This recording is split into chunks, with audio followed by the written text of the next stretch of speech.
The city was quieter now, the kind of quiet that follows a long night of chaos. The streets glistening with leftover rain, dawn spilling pale gold over rooftops and cracked sidewalks. The hum of traffic had not yet returned, and for once, it felt like the world was catching its breath. Daniel stood by the edge of the warehouse lot, the morning wind brushing his hair as the last police car disappeared down the wet road. The sky stretched wide and open above him, still streaked with soft gray clouds breaking apart into light. He hadn't realized until that moment how long he'd been waiting to see the sun again. Maya walked up beside him, a blanket draped over her shoulders, a paper cup of coffee in her hands. She offered him one wordlessly. The steam curled between them like a fragile bridge. He took it, his fingers brushing hers.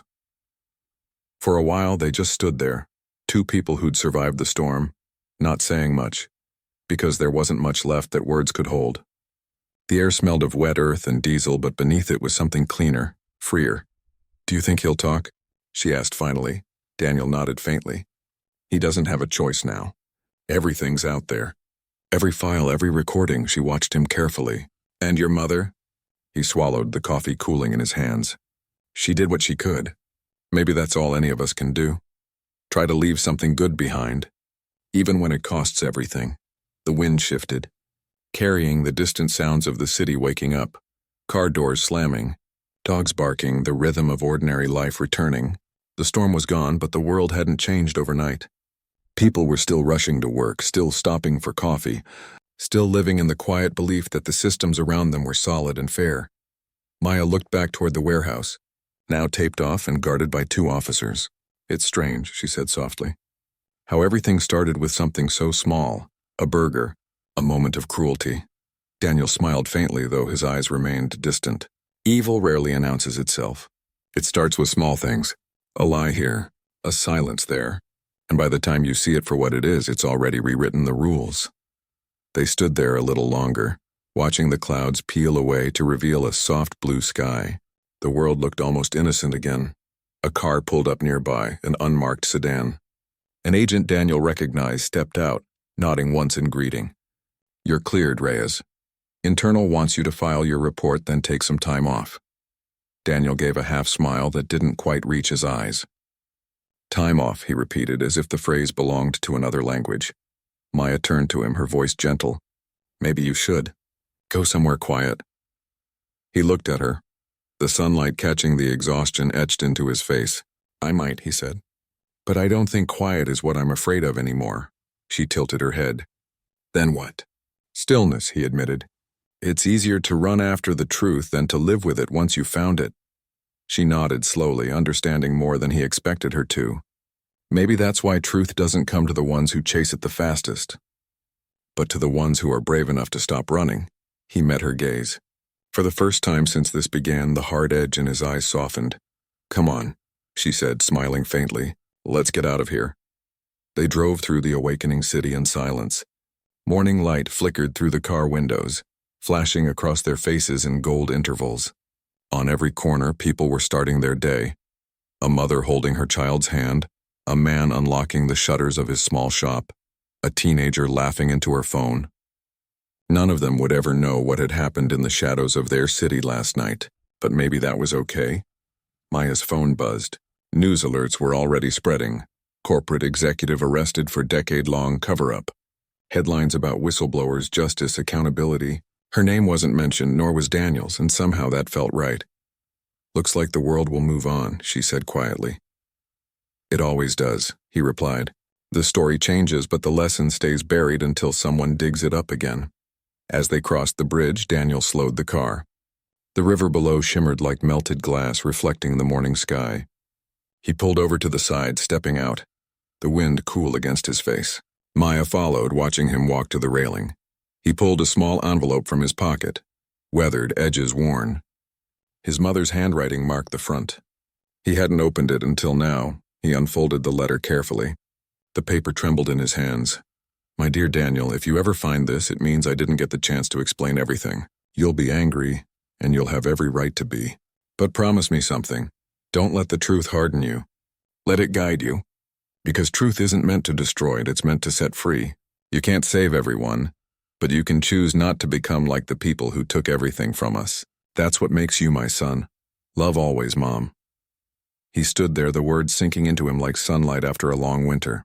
Then, without ceremony, he folded the letter back into the envelope and slipped it into his jacket. Maya rested her elbows on the railing beside him. What did she say? That the truth doesn't belong to anyone, he said softly. It's something we have to keep earning. They both looked down at the water, watching ripples move outward, slow and deliberate. She was right, Maya said. The truth didn't destroy you. It freed you, he gave a quiet nod. It freed her too. The wind carried the last traces of rain out to sea, the air growing clearer by the minute. A gull passed overhead, its cry echoing against the water. Maya looked at him, her voice almost a whisper. So what will you do now? Daniel took a deep breath, the kind that feels like the first real breath in years. Maybe I'll find another story worth saving.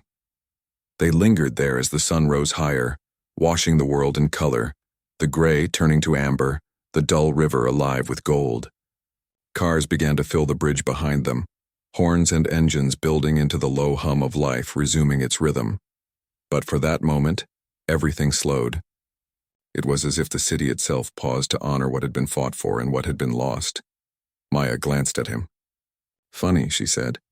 A few days ago I was just trying to get through one bad shift. I never thought I'd end up here. He smiled gently. Most storms don't start where we expect, but sometimes they wash the lies away. She looked toward the skyline, now painted with light. Do you think people change, Daniel? He thought for a moment, watching the sun crest over the horizon. I think people remember, he said. And remembering, that's where change begins. A moment of silence settled between them, but it wasn't heavy anymore. It was full, like the quiet after a symphony's last note, the echo of something greater than sound. As they turned back to the car, Maya glanced one last time at the city below. She'd be proud of you, she said. He smiled faintly. I hope so. They drove off, merging into the slow rhythm of morning traffic. The radio played softly, a song about rain and forgiveness, and the world outside rolled by, alive and ordinary again. From a distance, the city looked almost peaceful, its towers rising through the fading mist like monuments of both power and fragility.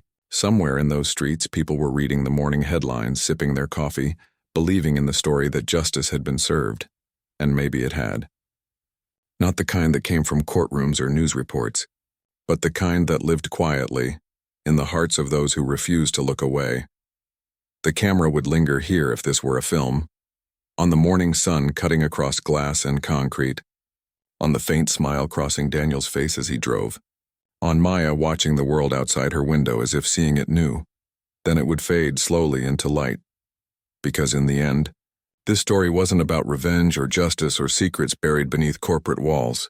It was about two people who refused to let cruelty define them, who learned that truth, no matter how long it takes to surface, always finds a way to breathe again. And as the final frame dissolved into gold, one question would linger, soft but enduring, echoing beyond the story itself. What would you do if the smallest act of kindness, or the smallest act of cruelty, became the moment that changed everything? The screen would go black then, the sound of the rain replaced by silence. Not an ending, but a beginning dressed in quiet. Rain carved silver trails down the glass as Daniel sat in the driver's seat, the USB drive clenched between his fingers like a loaded weapon. The storm outside roared against the car roof, thunder rolling through the dark skyline like a warning. Maya sat beside him, eyes fixed on the blur of city lights reflected across puddles. The air was thick with something unspoken, the weight of what they had just uncovered, and the question that had begun to haunt them both. If Daniel's mother's name was on those files, what did that mean about everything he believed? He slid the USB into his laptop, the blue light flickering across their faces. Folders opened, encrypted records, faded memos, timestamps years apart, and then a video file, dated 5 months before Rachel Reyes was reported dead. Daniel clicked play. The footage was grainy, captured from a security camera inside an office. A woman stood near a desk, mid-40s, sharp eyes, posture controlled yet weary. Rachel. She looked like Daniel, the same quiet intensity in her gaze. Across from her sat Arthur Benson, leaning back with his usual smug calm. Arthur, Rachel said in the video, her voice steady but cold. If this goes through, people will lose everything. You're moving money from employee funds into offshore accounts. They'll notice, Arthur smiled faintly. No, Rachel. They'll believe what I tell them to believe. That's the beauty of a good story. It makes the truth look inconvenient. You're playing with people's lives, she shot back. He leaned forward. You've always been loyal, Rachel. I trusted you with everything. Don't ruin that now. Her hands trembled slightly as she lifted a folder. I've already sent copies to corporate. You're done. Arthur froze. Then the video flickered, the screen filling with static. Daniel's throat tightened. He scrolled ahead and another clip appeared, dated 2 days later. This one was darker, the room barely lit. Arthur again. He was speaking to someone off camera. Make sure the reports say accident. The mother first. Then the boy's transfer gets lost in the paperwork. No connection. Daniel stopped breathing. His hand trembled against the laptop. Maya reached for him, but he pulled away. His pulse roared in his ears. He killed her, Daniel whispered. He killed her because she tried to stop him. The rain hammered harder, as if the world outside wanted to drown the words before they could exist. Maya stared at him, her face pale. Daniel, there's more. Look at the timestamp. He glanced at the bottom corner of the video. The date matched the same day Arthur's resignation had gone public. He faked his own fallout, she said, made it look like he was forced out when he was really covering up a murder. Daniel closed the laptop, the click loud in the silence. Then this isn't about a company anymore. This is about a man who decided he could rewrite the truth. He started the engine, tires splashing through water as they pulled away from the curb. The city stretched before them, glowing windows like a grid of secrets. Maya watched him from the passenger seat, seeing the war building behind his eyes. Where are we going? She asked. He didn't look at her. To finish this. They drove until the skyline gave way to industrial sprawl. Warehouses, shipping yards, long corridors of rusted metal and concrete. Daniel stopped near an abandoned distribution center. The same company logo still faintly marked the wall, faded by years of rain. He stepped out, pulling his jacket close. Maya followed, the wind slicing through them. The air smelled of iron and decay. This was one of the original storage hubs, Daniel said. Arthur used it for off-the-book shipments. My mother found out. That's why she came here before she disappeared. They entered through a side door. The interior was dark, littered with dust and old crates. Each step echoed like a memory. Their flashlight beams sliced through the shadows, revealing fragments, broken shelves, a half-shredded banner, an old security console. Maya stopped near a desk. Daniel, she whispered. There's something here. A stack of old hard drives wrapped in plastic lay beneath a tarp. Daniel's pulse quickened. He connected one to his laptop, powering it with the car battery they'd brought. The screen blinked alive. Directory folders, encrypted logs, internal memos. But one folder stood out. Personal records, R. Reyes. He opened it. Letters, scanned documents, voice notes. One caught his eye. To Daniel. His breath caught as he clicked it. His mother's voice filled the empty warehouse. Soft, trembling, but clear. Daniel. If you ever find this, it means he finally came for me. I tried to stop him. I thought I could protect the others, protect you. But Arthur doesn't destroy companies, he destroys people. I left everything you need to expose him. Don't let fear make you forget who you are. You are not like him. The message ended. For a long time, neither of them moved. The only sound was the hum of the laptop fan and the faraway moan of the wind through the steel beams. Maya touched his arm gently. She knew this day would come. He nodded, eyes wet, jaw tight. Then it ends tonight. A sudden creak echoed from somewhere deeper in the building. Both froze. Another sound. A slow, deliberate step. Maya's breath hitched. We're not alone. Daniel turned off the flashlight, plunging them into darkness. Footsteps approached, steady, confident. Then from the shadows a voice. You shouldn't have come here, Daniel. Arthur Benson stepped into the faint light, older but unchanged. His suit was immaculate, his expression calm. The storm framed him like a phantom from another life. I was wondering when you'd find your way back to the truth, Arthur said. I almost admire it. Daniel stood still, his voice low. You killed her. Arthur tilted his head slightly. Your mother made choices. Dangerous ones. I simply balanced the scales. You murdered her. Daniel's voice cracked, echoing through the hollow space. Arthur sighed, almost amused. Is that what you think? No, Daniel. She was already breaking. She stole from the company, fabricated reports. She was going to drag you down with her. That's a lie, Maya snapped. Arthur looked at her, smirking. And you must be the single mother who thinks she can fix the world with good intentions. You were never part of this. You're collateral. He stepped closer. Daniel's fists clenched. You destroyed my life, he said. No, Arthur said softly. I gave it meaning. Lightning flashed, flooding the warehouse in white light. Daniel lunged forward, grabbing Arthur by the collar and slamming him against a pillar. You're done. Arthur didn't resist. His eyes were calm, almost pitying. If you kill me, you'll prove I was right about you. Maya's voice broke through the chaos. Daniel, don't. That's what he wants, he froze. His pulse thundered in his ears. The air between them crackled. The storm outside now inside him. Arthur smiled faintly. See, you already are me. Daniel let go, breathing hard. No, you're done pretending. He reached for the laptop, opening the files his mother had left. A live stream icon blinked in the corner. Recording. Broadcasting. Arthur's smirk faltered as he realized. You wanted control, Daniel said. Now the world gets to see what you've built. The screen filled with video evidence. The old surveillance tapes, the memos, the confession fragments. Every lie Arthur had buried now bloomed across the network. Arthur took a step back, voice trembling now. You don't understand what you're doing. Daniel looked at him, eyes hollow but clear. I finally do. Police sirens wailed in the distance, growing louder. Arthur's composure cracked for the first time, his calm replaced by raw panic. Maya stood beside Daniel, rain streaking down her face through a broken window. Your mother would have been proud, she said softly. He exhaled, the weight of years lifting from his shoulders. Maybe now she can rest. Arthur turned toward the exit. But the sound of tires screeching outside stopped him cold. Flashlights. Voices. He froze. The predator finally caught in his own snare. Daniel watched silently as officers stormed in, surrounding the man who had once shaped his nightmares. Arthur met his gaze one last time.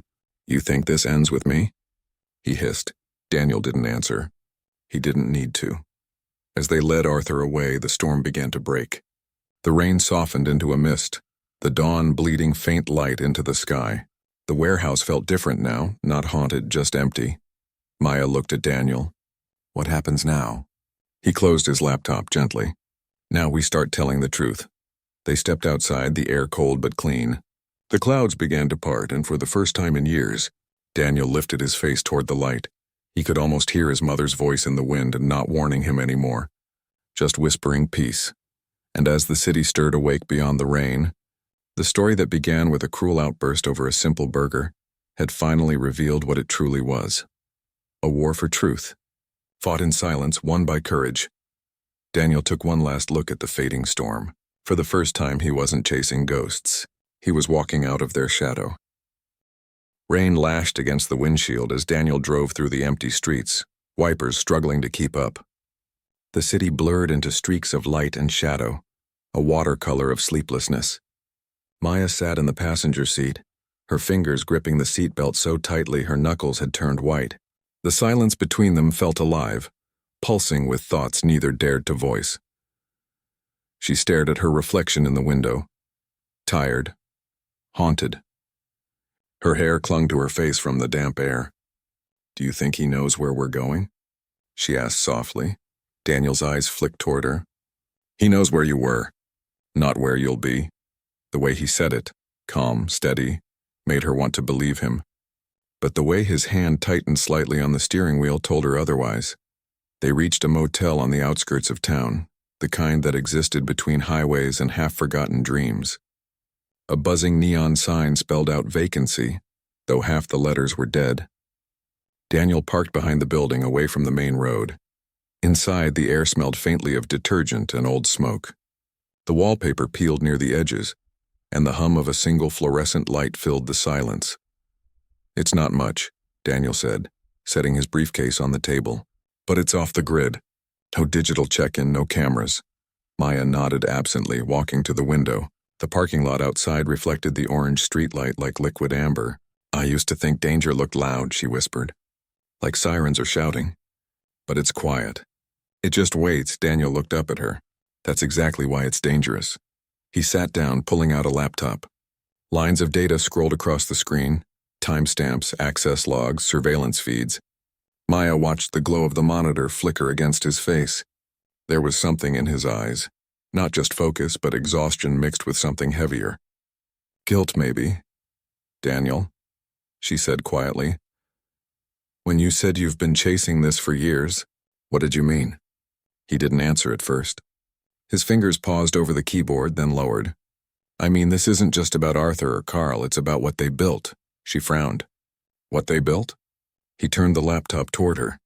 On the screen were internal company documents, pages of financial records, store audits, incident reports, all connected by the same name in the signature line, Arthur Benson.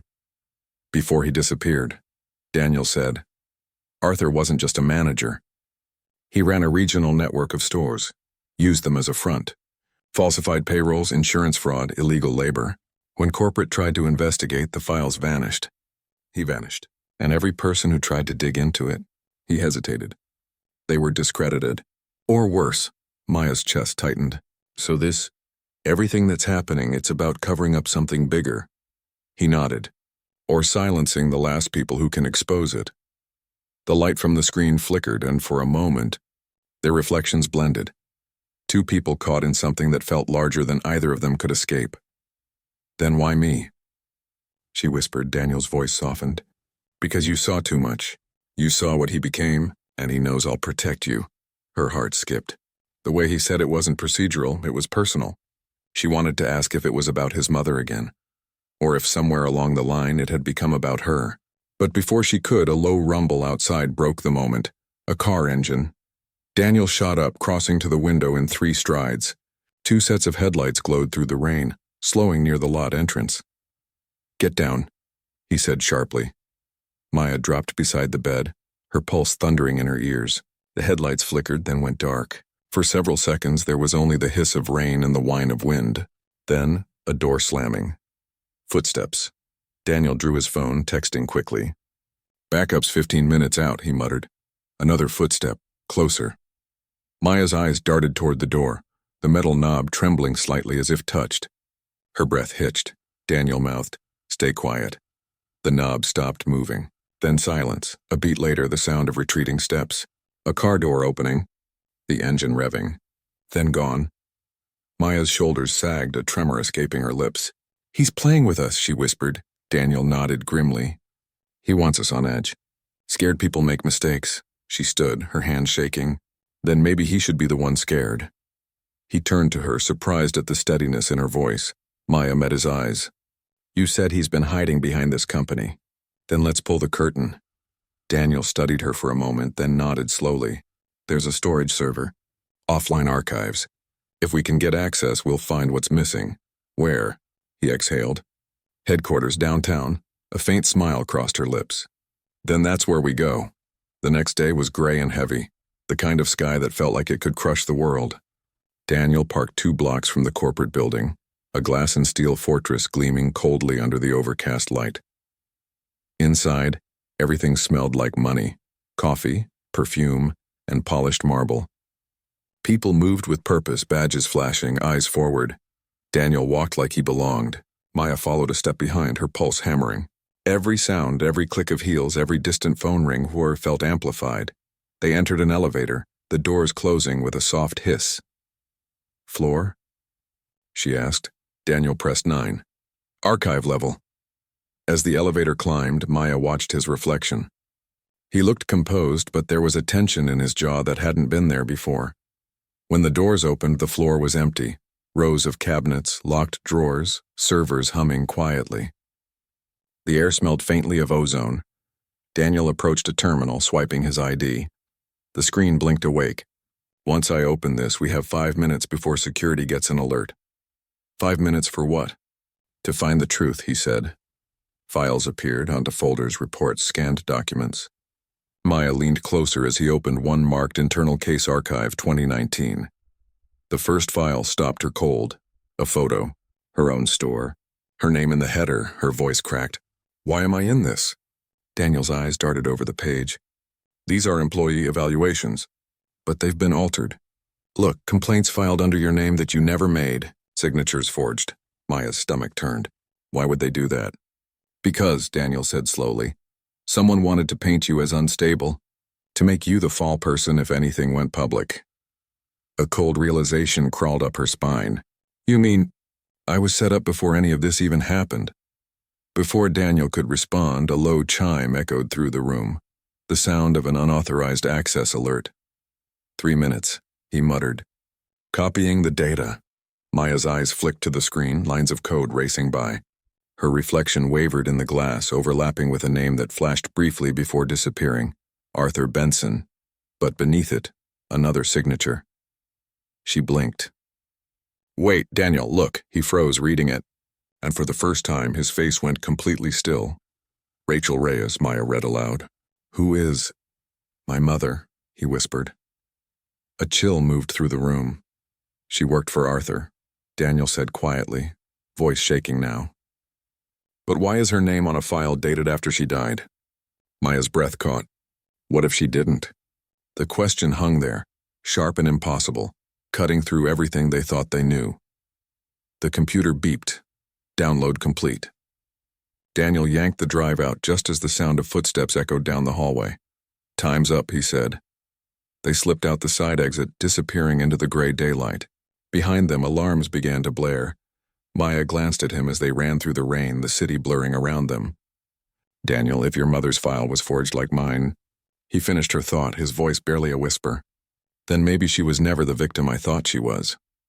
And somewhere in the storm of the city, that thought took root. That maybe everything he'd been fighting to protect wasn't what it seemed.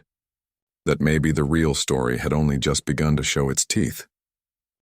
The sound of the engine idling outside was faint, almost uncertain, like a growl held just under breath. Maya froze near the counter, her fingers still curled around the note in her pocket.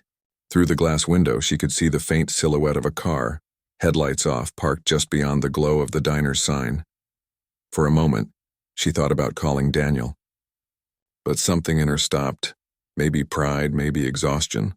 She wasn't sure she could keep running to someone else every time the air turned strange. So instead, she walked to the window slowly, every footstep deliberate, her reflection merging with the darkness outside. The car didn't move. Whoever was in it wanted her to know they were there. Watching, a flicker of motion. The passenger side door cracked open just enough for her to glimpse a hand, pale, holding something small. Then the car door shut again and the engine went silent. When she finally stepped outside, the night air was thick and cold. The smell of rain and oil lingered. A folded envelope lay under the employees only sign, pinned by a small rock. Her hands trembled as she picked it up. Inside was a photograph, grainy, clearly taken from a distance. Her and her son Noah walking to his school 2 days ago. Her knees almost buckled. No words this time, just the picture. The silence felt alive now, pressing against her ribs, whispering something she didn't want to hear. This isn't just about the job anymore. By morning, Daniel was back. He'd barely slept, his shirt creased, eyes rimmed with exhaustion. When Maya handed him the photo, something hardened in his expression. This is escalation, he said quietly. He's crossed a line. She sat down, her voice thin. He knows where my son goes to school. Daniel nodded, jaw tight.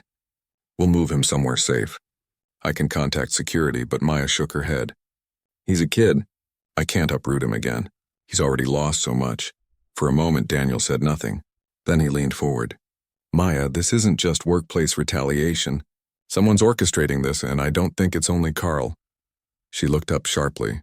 What do you mean? Daniel hesitated. We found something in the system. Employee files accessed remotely. Schedules, addresses, payroll details, all pulled from a manager account 2 weeks before I arrived. Not Carl's, her pulse quickened. Then who? He sighed. That's what I'm trying to find out. She wanted to believe that meant she wasn't alone. But when he left later that day, a strange feeling lingered, like he was keeping something back. That night, the diner was empty again. The hum of the lights had become familiar, almost like a heartbeat. She sat at her booth by the window, scrolling through her phone, trying to distract herself with anything mindless. But her thoughts kept circling back to that photograph. The angle, the distance. Whoever took it had been close enough to hear them laughing. A small sound startled her. Metal scraping against tile from the kitchen. Her breath caught. "Hello?" No answer. She stood slowly, her sneakers silent on the linoleum floor, and moved toward the sound. The kitchen door creaked open under her hand. Nothing. Just the soft drip of a faucet. Then she saw it, written across the stainless steel fridge in black marker. He deserved worse. Her stomach twisted. By the time Daniel arrived, she'd already scrubbed it halfway off, her hands raw from the effort. He stood behind her, his expression unreadable. "You shouldn't have cleaned it," he said quietly. "It's evidence." "It's filth," she said, her voice breaking. "I can't keep seeing it." He stepped closer, gently taking the rag from her hand. "We'll handle it." "I promise."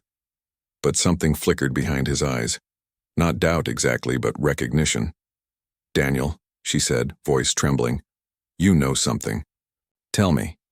He hesitated, then pulled out his phone and showed her an image amid a corporate memo. "Stamped confidential. 2 years ago," he said. "A manager at another Benny's location was fired under similar circumstances. Verbal abuse, harassment, manipulation. He disappeared before his investigation closed. Never showed up to court. His name wasn't Carl Benson." Maya's voice dropped to a whisper. "Then who?" Daniel looked at her. "Arthur Benson, Carl's older brother." The words hung heavy in the air, thick with implication. "So this isn't revenge for being fired," Maya said slowly. "It's family." Daniel nodded. "And family grudges tend to go deep." For a while, neither spoke. Outside, the wind had picked up, rattling the metal sign above the entrance. Maya sank into one of the stools, her head spinning. "He's trying to destroy the store." Daniel shook his head. "No, he's trying to destroy what it represents. His brother's downfall, his own reputation, and anyone tied to it." The diner suddenly felt smaller, the air heavier. "Why me?" she whispered. Daniel looked at her, and for the first time she saw something like guilt flicker in his eyes. "Because you were the one who stood up to him. And because you remind him of someone he couldn't break." Her voice trembled. "Who?" Daniel looked away. "My mother."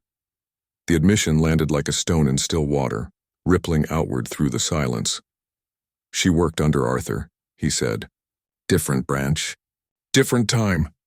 But the pattern's the same. Intimidation, threats, psychological games. I thought he was gone. Guess I was wrong." Maya stared at him, a new kind of understanding dawning.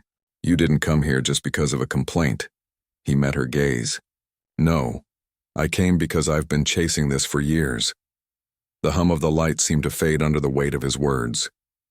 For the first time, the story wasn't just about her survival. It was about unfinished history. Something older, darker. Outside, thunder rolled again, low and distant, like the earth remembering something it wanted to forget. Daniel slipped the marker-stained rag into a bag and sealed it. "We'll send this to forensics. Maybe it'll finally tie him to something solid." But as he turned, something caught his attention. A faint red dot blinking on the register. He frowned, moved closer. A small device was taped beneath the counter, wires snaking toward the power outlet. "This isn't a recorder," he murmured. "It's a tracker." Maya's heart lurched. "Tracker? For what?" Daniel peeled it off carefully, studying the design. "Not sure yet. But whoever placed this wanted to know more than what we're saying. They wanted to know where we go." The implication sank in like cold water. "It wasn't just surveillance. It was pursuit." Maya's voice cracked. "So he knows where I live?" Daniel's jaw tightened. "Not anymore. I'll make sure of it." He pulled out his phone and dialed someone. Low voice, quick commands. Words like transfer, protection detail. Keep it quiet. When he hung up, he looked at her again. "You're not going home tonight." She shook her head slowly. "And go where?" He hesitated, then said, "Somewhere safe, somewhere he can't reach you." She wanted to argue, but the exhaustion finally caught up. She nodded. "Okay." As they walked out together into the damp night, Maya glanced back one last time. The diner's neon sign flickered uncertainly, sputtering between red and white like a heartbeat struggling to decide whether to keep going. She whispered, almost to herself, "He won't stop, will he?" Daniel didn't answer. He just looked at the road ahead, the shadows stretching long beneath the streetlights. The storm clouds gathering again, Eamon said softly. Not until he gets what he came for. But what neither of them knew as the car pulled away was that someone was already waiting at Maya's apartment. Lights off, blinds drawn, and a single photo spread across the kitchen table. The same diner, the same faces. Only this time the picture had a new detail scrawled in red ink beneath it. Next target, Reyes. By the time dawn broke over the cracked asphalt of the Benny's Burger Shack parking lot, the place looked like a ghost town. The neon sign still flickered, one letter permanently dead, and the hum of the refrigerator was the only sound breaking the silence. Inside, Maya Torres stood behind the counter, staring at the faint reflection of herself in the glass door of the soda machine. Her shift had ended hours ago, but she hadn't gone home. She couldn't. Sleep was a luxury she couldn't afford. Not when she had to drop off her son at school.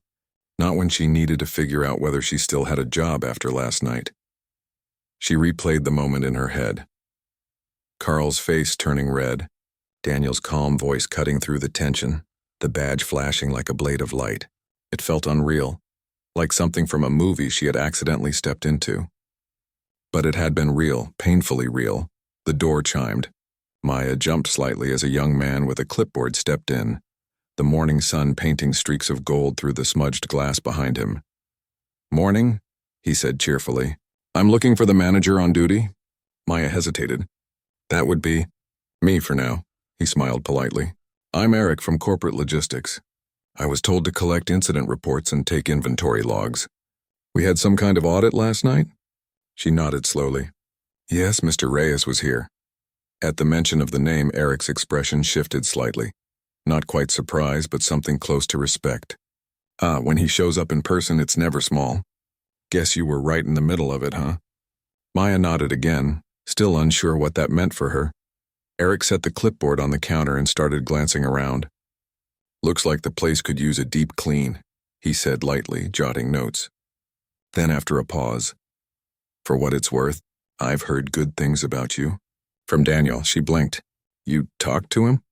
"This morning," Eric said. "He's filing his report as we speak. Said you handled the situation with composure. That's rare." Maya looked down, a mixture of gratitude and disbelief swelling in her chest. But before she could respond, the door swung open again. Harder this time. A familiar voice cut through the morning stillness. "Well, look who's still here." Carl Benson stood in the doorway, eyes bloodshot, tie gone, hair disheveled. His usual smugness was replaced with something darker. Desperation, maybe, or humiliation hiding behind anger. Eric straightened immediately. "Mr. Benson, you're not authorized to be here." Carl ignored him, stepping inside. "Save the corporate script, kid. I built this location. I know every inch of it, and I'm not letting some pencil pusher take it away because of one overworked burger flipper." Maya froze. Her heart pounded, but she forced her voice steady. "Carl, you need to leave." "You're suspended," he laughed bitterly. "Suspended, sure. And you're what now? Acting queen of grease and fries?" Eric moved closer, lowering his tone. "You're making this worse for yourself. Please leave before—" Carl spun toward him, voice rising. "Before what? You'll call your little inspector friend again?" He jabbed a finger toward Maya. "You think she's innocent? You think she didn't push me to it? Try managing people who show up late, who can't even—" Maya's voice cut through him. "Enough." It wasn't loud, but it was sharp, controlled. Carl stopped mid-sentence. "You humiliated me in front of everyone," she said quietly. "You made me feel small. But I showed up anyway every day because I needed this job. That's more loyalty than you ever earned." For a moment, Carl just stared. Then he smirked. Not because he found it funny, but because he didn't know how to process defeat. "You think this is over?" "The company doesn't care about you. They'll replace you as soon as your little hero forgets your name." And then he was gone, the door slamming behind him so hard the bell fell off its hook. Eric exhaled slowly. "He's finished," he said. "I'll file a report," but Maya wasn't listening. She was staring out the window, watching Carl's car disappear down the road like a storm cloud fading into daylight. Maybe he's right, she thought. People like her didn't win. They survived. And survival never lasted long. By noon, the diner buzzed again. The smell of bacon and coffee filled the air, and regulars trickled in. Construction workers, delivery drivers, an old couple who always ordered one milkshake and 2 straws. Life had resumed as if last night had been a dream, except for the envelope sitting near the register. It was plain white, no name, no stamp, just the Benny's logo embossed faintly on the corner.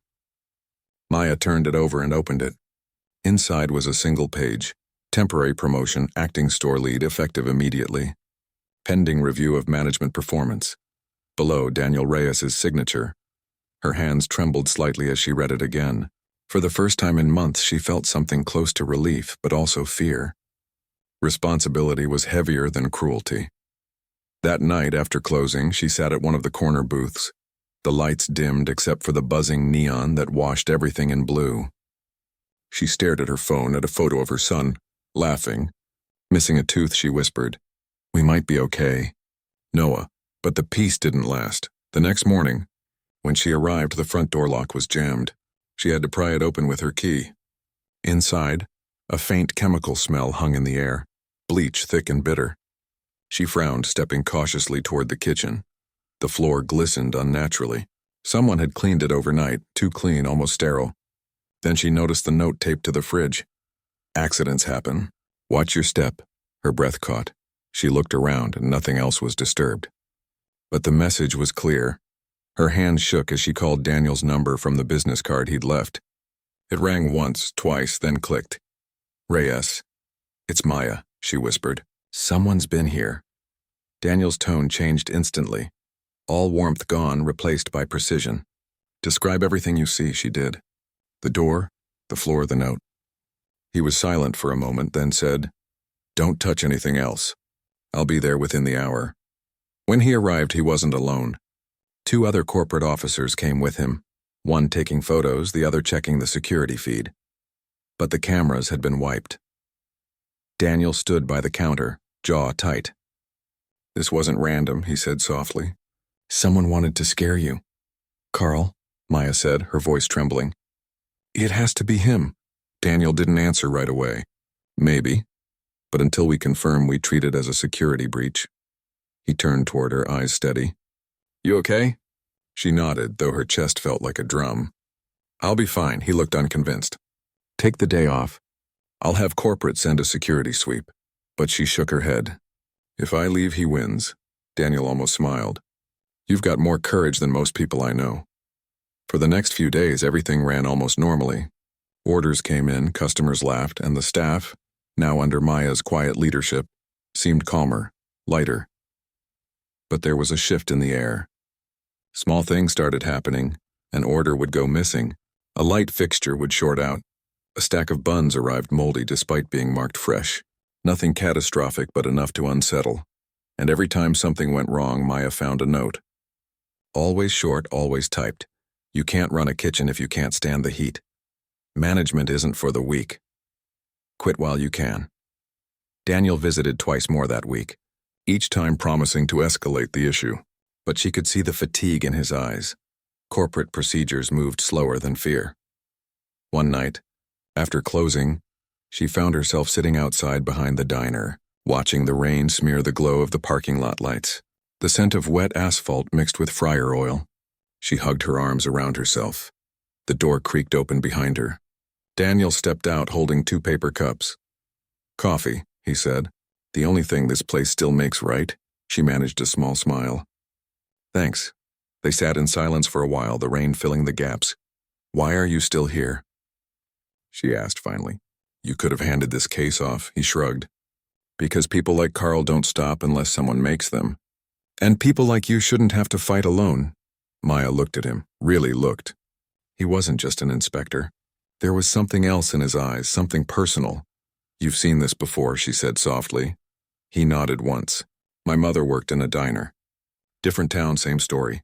Her manager used to shout, throw plates. One night she came home with burns on her arm."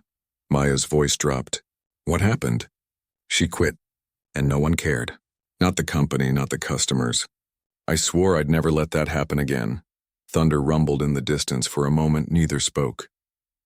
Then Maya whispered, "Maybe this isn't just about a burger shop anymore." Daniel turned toward her, the neon light flickering across his face. "No, it's not." When they went back inside, something caught his attention. a light blinking faintly under the counter. He crouched down, pulled out a small black box no bigger than a deck of cards. A recording device. He clicked it off, eyes narrowing. He's been listening. Maya felt the blood drain from her face. How long is that? Long enough, Daniel said. He slipped the device into an evidence bag. This changes things. As they stood in the empty diner, the hum of the refrigeration unit suddenly felt louder, almost menacing. Maya looked around at the stainless steel surfaces, the flickering lights, the half-cleaned counters. This was supposed to be just a job, but now it was something else entirely. She whispered, "He's not trying to get his job back. He's trying to ruin me." Daniel met her gaze. Then we find out why. Outside, the rain stopped. The sky hung heavy with clouds, but somewhere behind them, the first high. What if the person you humiliate for a mistake turns out to hold the power to change your entire life? It was 7:42 p.m. on a Friday night at Benny's Burger Shack, the kind of small-town diner where the scent of sizzling beef and old coffee clung to the walls, and the neon sign flickered like it was holding onto its last breath. The dinner rush had passed, but inside, one woman was still working as if the place were packed. Maya wiped sweat from her forehead with the back of her wrist, her tired eyes darting between the grill and the register. She'd been on her feet since 6 that morning, running between 2 jobs just to make rent and keep her 6-year-old son's lunchbox full. Her apron was stained with ketchup and grease, and she hadn't eaten since sunrise. But none of that mattered. She needed this job. A man in a gray suit stood at the counter, his jaw tight with impatience. The manager, Carl Benson, a man whose authority came from his tie more than his talent, stood beside him, puffing up his chest like he was guarding a throne. 3 minutes late, Carl muttered, glancing at the order slip. How hard is it to flip a burger? Maya swallowed hard. I'm sorry, sir, the grill. Carl cut her off, raising his voice. Don't talk back. Customers don't pay for excuses, they pay for food. The man in the suit shifted uncomfortably, eyes flicking toward Maya before lowering again. He wasn't used to scenes like this. But Carl kept going, his voice loud enough for everyone to hear. You've been slacking for weeks. Late orders, wrong sauces, half-wrapped burgers. You think sympathy pays bills? Because it doesn't. Maybe if you spent less time on your sob stories. The room froze. Maya's hand clenched the edge of the counter, her knuckles pale. Carl smirked, satisfied. He thought humiliation was discipline. He thought power meant volume. Outside, a black sedan idled in the parking lot. Inside it sat a man watching the scene through tinted glass. He looked unremarkable. Dark jacket, quiet demeanor. But his gaze was sharp, analytical. His name was Daniel Reyes, a regional inspector for the chain. Except tonight, no one knew that. He wasn't there to check food quality. He was there because of a complaint, one that spoke of verbal abuse and targeted harassment. And tonight, he wanted to see it with his own eyes. He adjusted the hidden mic clipped inside his jacket and exhaled slowly. Let's see how you treat your staff when you think no one's watching, he murmured. Back inside, Carl wasn't done. You're lucky I don't replace you right now, he said, waving his hand toward Maya. There's a dozen people who do this job better and cheaper. Maya blinked back tears, forcing a trembling smile for the waiting customer. She set down his burger and fries, her voice barely above a whisper. Sorry for the delay, sir. But the man in the suit didn't respond. He was too busy watching her, the way she tried to stay composed, the way her lip trembled only when she turned away. He'd seen people get fired before, but there was something about her, something painfully human. Outside, Daniel tapped his steering wheel. He'd seen enough. When he entered the diner, the bell above the door gave a half-hearted jingle. The few remaining customers barely looked up. Daniel walked to the counter, calm and deliberate. Carl spotted him and straightened his tie. Evening, sir. What can I get you? Daniel smiled faintly. Just a burger. Your best one. Of course, Carl said, snapping his fingers at Maya. You heard the man. Let's get this one right, yeah? Maya nodded, retreating toward the grill. Her hands trembled slightly as she reached for the spatula. Daniel watched every detail. The oil popping on the hot plate, the way Carl loomed over her shoulder as if waiting for another mistake. So, Daniel said casually, been working here long? Carl chuckled. 2 years managing this place. You have to stay on top of people. especially the ones who need extra motivation. Extra motivation, Daniel repeated, his tone neutral. That what you call yelling at your employees? Carl blinked, unsure whether he'd heard a challenge or a compliment. Sometimes people only learn when they're pushed. Daniel nodded slowly. Or when someone pushes back. Carl frowned, but before he could respond, Maya approached with the tray. Burger stacked neatly, fries golden and crisp.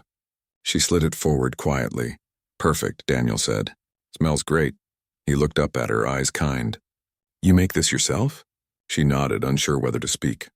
Well, he said, taking a bite. This is easily one of the best burgers I've had in a long time. Carl puffed his chest. That's our standard here at Benny's. Daniel set the burger down. Is that so? Funny, because from what I've seen, your standard seems to involve public humiliation. Carl's smile faltered. Excuse me? Daniel reached into his jacket, pulling out a sleek black badge. The diner went silent. My name's Daniel Reyes, Regional Inspector for Corporate Compliance and Employee Welfare. Carl froze. Daniel leaned forward, his voice quiet but sharp. I've been monitoring complaints from this location for months. Tonight I came to see whether they were true. The clock ticked. Fry oil sizzled somewhere in the background. Carl's mouth opened, but no words came. Maya looked up, her breath catching in her throat. This is... Carl stammered. Daniel's eyes didn't waver. What I saw tonight confirms everything. The tone, the language, the way you treat your staff like they're disposable. He gestured toward Maya. This woman's been working a double shift, trying to cover for an employee who called out. And you repay her with humiliation. Carl's face turned crimson. Look, it was just stress, miscommunication. Daniel tilted his head slightly.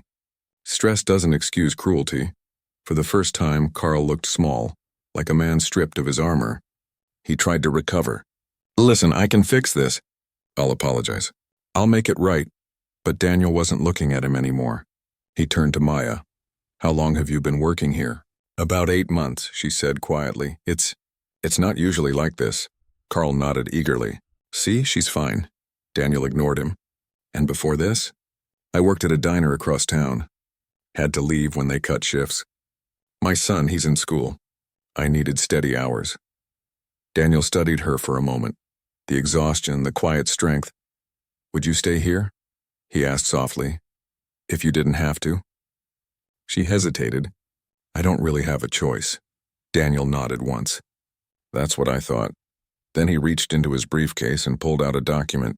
He laid it flat on the counter. Carl Benson, he said evenly. Effective immediately, your position as manager is suspended pending investigation. You'll receive notice of a full review by corporate on Monday. Carl's mouth dropped open. You can't, Daniel raised a hand. I just did. The silence that followed was almost cinematic, the kind that lingers before applause, before justice fully lands. Carl's face twisted with disbelief. You're making a mistake. She's not. But Daniel had already turned back to Maya. You're the senior staff member here tonight? She nodded uncertainly. Then you'll oversee closing duties. I'll make sure you're compensated for the extra time. Her eyes widened. Wait, me? I can't. You can, Daniel said. And you should. For the first time that night, Maya stood a little taller.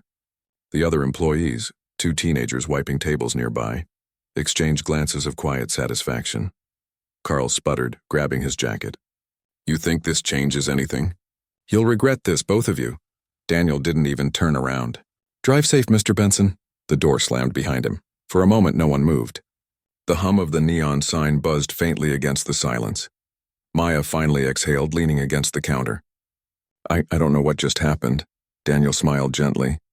You just witnessed accountability, Ms. Torres. Rare sight these days. She laughed nervously, brushing a strand of hair behind her ear. I don't even know how to thank you. You don't need to, he said, gathering his files. Just keep doing what you're doing. And maybe eat something before you faint. She smiled, a small, genuine one this time. Guess I could use a burger. He chuckled, heading for the door. On the house. Corporate's treat. As Daniel stepped out into the cool night air, the neon sign flickered once more, steady, almost bright. He paused by his car, watching through the window as Maya laughed with the kids. Her shoulders lighter now for a brief moment. He thought of his own mother, The one who'd worked 2 jobs just like her, who'd been yelled at by men just like Carl. He smiled, slid into his car, and drove off into the night. But what Daniel didn't know, not yet, was that Carl Benson wasn't done. Not by a long shot, because by morning something strange would happen at Benny's Burger Shack. Something that would turn a simple act of justice into the start of a much bigger storm. And Maya? She'd soon find herself at the center of it.